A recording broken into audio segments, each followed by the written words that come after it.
कहानी की शुरुआत में हम रसल नाम के एक आदमी को देखते हैं। रसल कोई आम इंसान नहीं बल्कि दुनिया का सबसे शातिर चोर है और आज भी वो एक बहुत ही बड़े बैंक को लूटने जा रहा है। रसल के साथ उसके 3 साथी भी होते हैं और ये चारों वैन में बैठकर न्यूयॉर्क के एक बैंक के सामने अपनी वैन को रोकते हैं। चोरी को परफेक्टली अंजाम देने के लिए ये लोग सफाई करने वालों के सूट पहनकर बैंक में घुसते हैं ताकि लोगों को उन पर शक न हो। बैंक के अंदर मौजूद लोगों के लिए ये एक आम दिन था। वो लोग सोच भी नहीं सकते थे कि क्लीनर्स के सूट में छिपे लुटेरे हैं। और तभी रसल एक टॉर्च निकालकर कैमरा की तरफ टॉर्च की लाइट ऑन करता है, जिससे वो एक एक करके सभी कैमरास को बंद कर देता है। और जैसे ही सभी कैमरास बंद हो जाते हैं तभी ये लोग मास्क पहनकर अपनी अपनी गन निकाल लेते हैं और बैंक के अंदर स्मोक कर देते हैं, जिससे बैंक में हलचल मच जाती है। लेकिन ये चारों गन की नोक पर सभी लोगों को जमीन पर लिटाकर बंदी बना लेते हैं। अब बैंक का पूरा कंट्रोल इन लोगों के हाथ में था, मगर बैंक में स्मोक होने की वजह से कुछ धुआं बैंक के गेट से बाहर निकलता है, जिसे एक सिक्योरिटी गार्ड देख लेता है। और सिक्योरिटी गार्ड जैसे ही बैंक के अंदर आने लगता है तभी दरवाजे से रसल उस सिक्योरिटी गार्ड पर गन तान कर कहता है कि अंदर हमने बहुत सारे लोगों को बंदी बना लिया है और अगर पुलिस वालों ने अंदर आने की कोशिश की तो हम अंदर मौजूद लोगों को एक एक करके मारते जाएंगे। ये कहकर रसल दरवाजा बंद कर देता है। इसके बाद वो पुलिस वाला बाकी पुलिस वालों को इन्फॉर्म कर देता है कि बैंक में कुछ चोर घुस चुके हैं, इसलिए यहाँ पुलिस की एक टीम भेजी जाए। ये खबर पूरे शहर में आग की तरह फैल जाती है और कुछ ही देर में वहां पुलिस की एक बहुत ही बड़ी टीम पहुंच जाती है।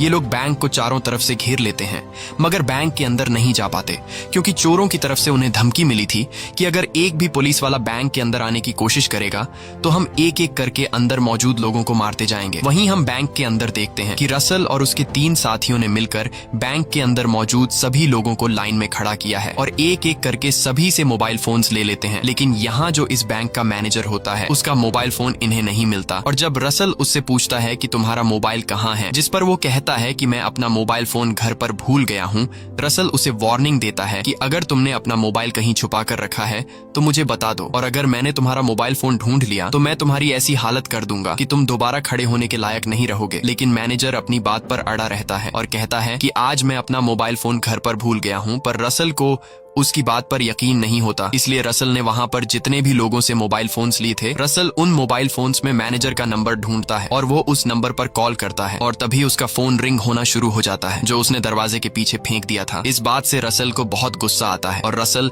उस मैनेजर को एक रूम के अंदर ले जाता है और वहां उसे बुरी तरह से पीटता है। ये देखकर बाहर मौजूद सभी लोग बहुत ज्यादा डर जाते हैं और सभी लोगों को ये बात समझ आ जाती है कि अगर किसी ने भी चालाकी करने की कोशिश की तो उसका भी वही हाल होगा जो अभी बैंक के मैनेजर का हुआ है। वहीं हम पुलिस स्टेशन में डिटेक्टिव कीथ को देखते हैं। डिटेक्टिव बहुत ही ईमानदार इंसान है, लेकिन इस वक्त वह बहुत ज्यादा परेशान होता है क्योंकि कुछ दिन पहले एक स्मगलर से पकड़े गए $1.5 लाख गायब हो गए थे और इसका इल्जाम डिटेक्टिव कीथ पर लगा है। और तभी उनका सीनियर आकर डिटेक्टिव को बैंक रॉबरी के बारे में बताता है। ये सुनकर डिटेक्टिव को लगता है कि ये प्रमोशन पाने का एक अच्छा मौका है और अगर इस केस को मैंने सॉल्व कर दिया तो शायद मुझ पर से $1.5 लाख का इल्जाम भी हट जाए। इसलिए फौरन डिटेक्टिव उस बैंक के बाहर पहुंचता है।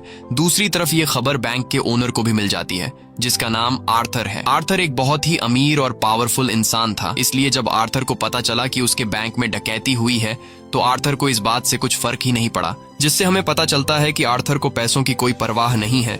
आर्थर ने बड़े ही आराम से अपने असिस्टेंट से पूछा कि डकैती किस ब्रांच में हुई है, जिस पर उसके असिस्टेंट ने बताया कि डकैती वॉल स्ट्रीट ब्रांच में हुई है। ये सुनकर आर्थर के चेहरे का रंग उड़ गया, जिससे हमें पता चलता है कि जरूर उस ब्रांच में कुछ ऐसा है जो आर्थर के लिए बहुत ही खास है।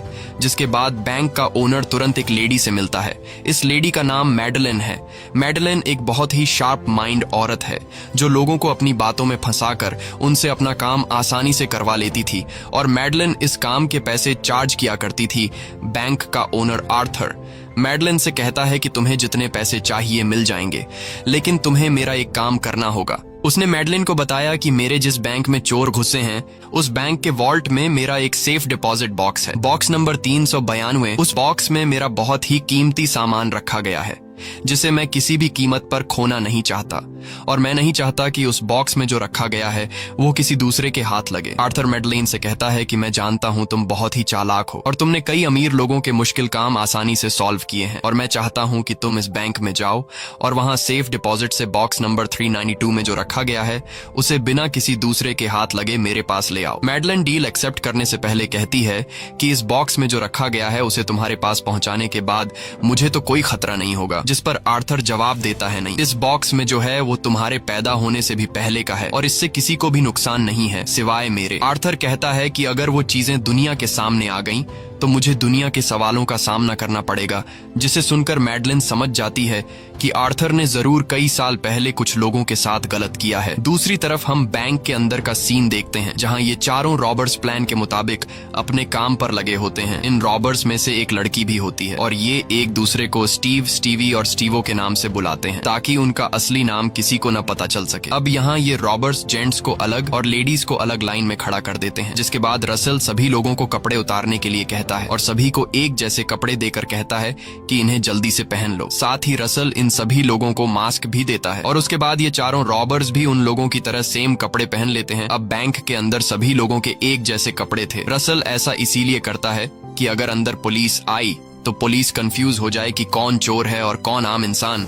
इसके बाद रसल अपने साथियों के साथ काम पर लग जाता है और एक स्टोर रूम में जाते हैं और स्टोर रूम को देखकर रसल कहता है कि ये जगह बिल्कुल परफेक्ट है। रसल के ऐसा कहने से हमें पता चलता है कि शायद उसे एक ऐसी ही जगह की तलाश थी, जिसके बाद ये लोग वहां खुदाई करना शुरू कर देते हैं। वहीं बाहर डिटेक्टिव चोरों को पकड़ने के काम पर लग जाता है और वह कंट्रोल रूम से बैंक के सीसीटीवी चेक करने लगता है, लेकिन रॉबर्स ने बैंक के सभी कैमरास बंद कर दिए होते हैं, जिससे डिटेक्टिव को कुछ समझ नहीं आ रहा था कि बैंक के अंदर क्या चल रहा है। और तभी रॉबर्स बैंक के अंदर से एक आदमी को बाहर छोड़ देते हैं। ये आदमी इसी बैंक में काम करता है जिसके हाथ बंधे हुए थे, आंखों पर पट्टी थी और गले में एक सूटकेस लटका हुआ था। पुलिस जब उसकी आंखों से पट्टी हटाते हैं तो उसकी लंबी दाढ़ी होती है, जिसे देखकर पुलिस डर जाते हैं और उस आदमी से पुलिस पूछते हैं कि इस सूटकेस में बॉम्ब तो नहीं, जिस पर वह आदमी जवाब देता है नहीं। जिसके बाद पुलिस उसके गले से सूटकेस उतारकर उसे खोलते हैं। सूटकेस को खोलते ही पुलिस को पता चलता है कि उसमें एक मैसेज लिखा है। मैसेज लिखा होता है कि रात के 9 बजे तक हमें 2 बसेस और एक जेट प्लेन चाहिए, जिसमें पायलट भी होना चाहिए और टैंक पूरी तरह से भरा होना चाहिए, और अगर तुमने हमारी बात नहीं मानी तो 9 बजे के बाद हर एक घंटे में हम एक आदमी को कैमरा के सामने मार देंगे, जिसकी जिम्मेदार पुलिस होगी। तभी हम बैंक के अंदर देखते हैं कि बेसमेंट में जितने भी बंदी होते हैं उन सबको एक कमरे में बंद किया होता है। यहीं पर इन हॉस्टेजेस में एक लड़का होता है और वह लड़का अपना मास्क निकाल लेता है। वो कहता है कि इस मास्क में मेरा दम घुट रहा है, इसलिए इस मास्क को पहनकर मरने से अच्छा है कि मैं गोली से मर जाऊं। इन सब ने हमें एक जैसे कपड़े इसलिए पहनाए कि अगर पुलिस अंदर आ गई तो वो उनकी जगह हमें मार दे। इसके बाद वो लड़का शोर करना शुरू कर देता है। हालांकि सब उसे मना करते हैं, लेकिन वो किसी की बात नहीं सुन रहा होता। शोर की आवाज सुनकर रसल वहां पर आ जाता है और वो इस लड़के को खींचकर दूसरे कमरे में ले जाता है और वहां पर उसे बहुत मारता है। बाहर कंट्रोल रूम में डिटेक्टिव बहुत ज्यादा परेशान बैठा होता है और उसे समझ नहीं आ रहा होता कि इन रॉबर्स को कैसे पकड़ा जाए। और तभी रसल पुलिस को एक मैसेज भेजता है जिसमें लिखा होता है कि अंदर जितने भी लोग हैं वो सब के सब भूखे हैं, उनके लिए खाना भेजो। ये पढ़कर डिटेक्टिव खुश हो जाता है और डिटेक्टिव के दिमाग में एक आइडिया आता है कि क्यों न खाने के साथ एक माइक्रोचिप छुपाकर अंदर भेजी जाए, जिससे हम उनकी बातें सुन पाएंगे। डिटेक्टिव तय करता है कि हम उन सब के लिए पिज्जा भेजेंगे और पिज्जा बॉक्स में ट्रांसमीटर भी फिट कर देंगे ताकि हम उनकी बातें सुन सकें। और पिज्जा डिटेक्टिव इसलिए डिसाइड करता है क्योंकि पिज्जा खाने के लिए उन सबको इकट्ठा होना पड़ेगा और जब वो इकट्ठा होंगे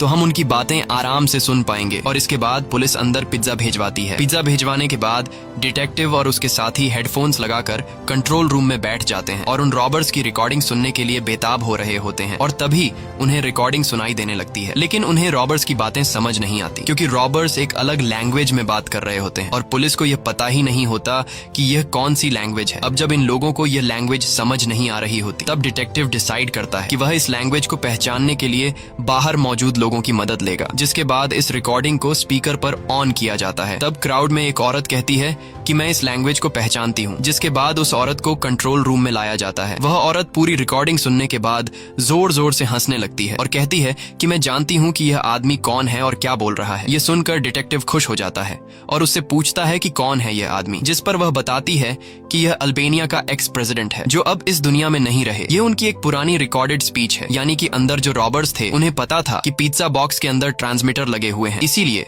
वो ट्रांसमीटर के आगे एक रिकॉर्डेड टेप चला देते हैं और पुलिस को बेवकूफ बना लेते हैं। दूसरी तरफ मैडलिन न्यूयॉर्क के मेयर के पास आती है। मैडलिन जो एक बहुत ही चालाक लेडी थी, उसने मेयर को भी फंसा रखा था क्योंकि उसके पास मेयर का कोई राज था। इसलिए मैडलिन मेयर के साथ गाड़ी में आकर डिटेक्टिव से मिलती है। मेयर डिटेक्टिव से कहता है कि मैडलिन एक बहुत ही काबिल लेडी है, अगर तुम इसकी बात इन रॉबर्स के लीडर से करवा दो तो मैडलिन तुम्हारा काम आसान कर सकती है। लेकिन डिटेक्टिव किसी की भी कोई भी मदद नहीं लेना चाहता, जिस पर मैडलिन उसे कहती है कि तुम्हें प्रमोशन मिल सकता है। डिटेक्टिव कहता है कि अगर मेरे अंदर काबिलियत होगी तो मुझे अपने आप ही प्रमोशन मिल जाएगा। तब मैडलिन कहती है, लेकिन उस केस का क्या जो तुम्हारे ऊपर चल रहा है, जहाँ पर $150,000 गायब हो गए थे। यहाँ मैडलिन डिटेक्टिव से कहती है कि अगर तुम उन रॉबर्स से मेरी बात करवा दो तो मैं तुम पर $1.5 लाख का लगा हुआ ये केस हमेशा के लिए खत्म कर दूंगी। ये सुनकर डिटेक्टिव मैडलिन का रॉबर्ट्स से बात करवाने को राजी हो जाता है। अब यहाँ डिटेक्टिव बैंक के नंबर पर कॉल करता है और रसल उस कॉल को अटेंड कर लेता है, जिसके बाद डिटेक्टिव फोन मैडलाइन को दे देता है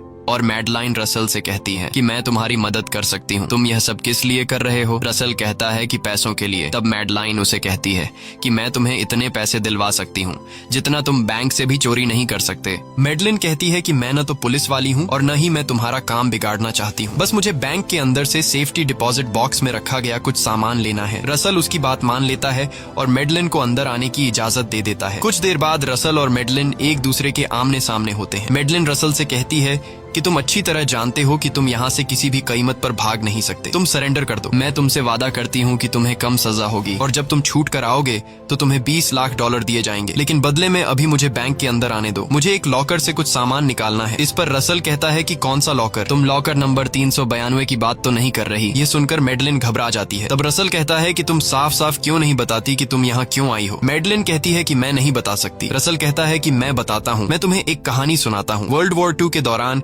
एक अमेरिकन स्विट्जरलैंड के एक बैंक में काम करता था। उस आदमी के नाजी सोल्जर्स से बहुत अच्छे रिश्ते थे। उस आदमी ने अपनी कंट्री से गद्दारी की और मासूमों का खून बहाकर उसने बहुत सारा पैसा कमाया और उन्हीं पैसों से आज वह एक बहुत ही आलीशान जिंदगी जी रहा है। लेकिन अब मेरे पास उस आदमी के खिलाफ सबूत है। रसल कुछ डॉक्यूमेंट्स निकाल कर कहता है कि ये सबूत मुझे उसी लॉकर से मिले हैं जिसे तुम हासिल करना चाहती हो, लेकिन ये डॉक्यूमेंट्स मैं तुम्हें किसी भी कीमत पर नहीं दे सकता, क्योंकि यहाँ से निकलने के बाद अगर मैं पकड़ा गया तो तुम्हें यहाँ जिस आदमी ने भेजा है उसे मुझे किसी भी हाल में छुड़ाना होगा, नहीं तो मैं उसकी सच्चाई पूरी दुनिया के सामने ला दूंगा। अब मैडलिन समझ जाती है कि रसल बहुत ज्यादा चालाक है और वह किसी भी हाल में उसे डॉक्यूमेंट्स नहीं देगा, इसलिए मैडलिन बाहर आ जाती है। बाहर आते ही डिटेक्टिव उससे पूछता है कि तुमसे रॉबर्ट्स ने क्या कहा, लेकिन मैडलिन डिटेक्टिव को कुछ भी नहीं बताती। बैंक के अंदर दिखाया जाता है कि सभी लोगों को अलग अलग कमरों में बंद किया गया है। तभी रॉबर्ट्स के साथ एक लड़की आती है जिसका नाम स्टीवी है। वह एक कमरे में जाती है और वहाँ से 4 लोगों को उठा कर ले जाती है। वह उन चारों को एक अलग केबिन में बंद कर देती है। बाहर आने के बाद स्टीवी खुद चिल्लाना शुरू कर देती है। उसका जो साथी होता है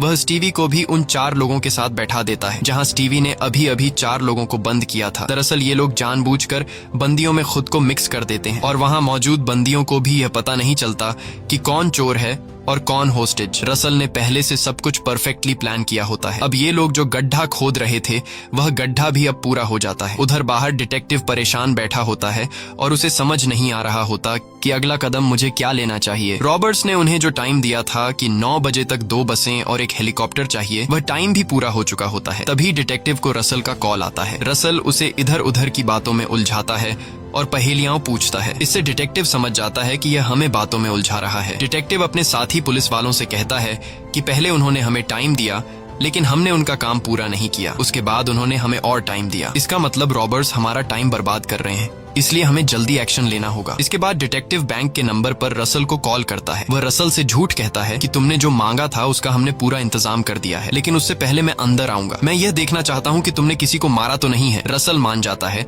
और उसे अंदर आने की इजाजत दे देता है। जब डिटेक्टिव बैंक के अंदर जाता है तो वह रसल का मास्टर प्लान देखता है। वह देखता है कि सभी लोगों ने एक जैसे कपड़े पहने हुए हैं, जिससे पहचानना मुश्किल हो जाता है कि कौन चोर है और कौन होस्टेज। जब रसल आखिरी कमरे में जाता है तो वहाँ 3 लोग होते हैं। उन तीनों के चेहरों पर मास्क नहीं होते और वे बहुत डरे हुए होते हैं। रसल कहता है कि ये वो लोग हैं जो बात बिल्कुल भी नहीं मानते। डिटेक्टिव जब देखता है कि सभी लोग सेफ हैं, तब रसल डिटेक्टिव को बाहर दरवाजे तक छोड़ने के लिए जाता है। यहाँ इन दोनों के बीच बातचीत होती है। डिटेक्टिव रसल से कहता है कि तुम मेरे साथ बाहर क्यों नहीं चले जाते। रसल कहता है कि अभी मेरा काम खत्म नहीं हुआ है और जब मेरा काम खत्म होगा तो मैं वादा करता हूँ कि मैं इसी गेट से बाहर निकलूंगा। फिर रसल डिटेक्टिव से कहता है कि अगर तुम्हारा तुम्हारी और कोई ख्वाहिश हो तो बता सकते हो। डिटेक्टिव मजाक में कहता है कि मेरी ख्वाहिश है कि मैं अपनी गर्लफ्रेंड से शादी कर लूं, लेकिन मेरे पास पैसे नहीं है। अब इन दोनों की बातचीत चल रही होती है कि तभी डिटेक्टिव रसल को जोर से लात मारता है और रसल को सीढ़ियों से नीचे गिरा देता है। और जैसे ही वह रसल का मास्क हटाने वाला होता है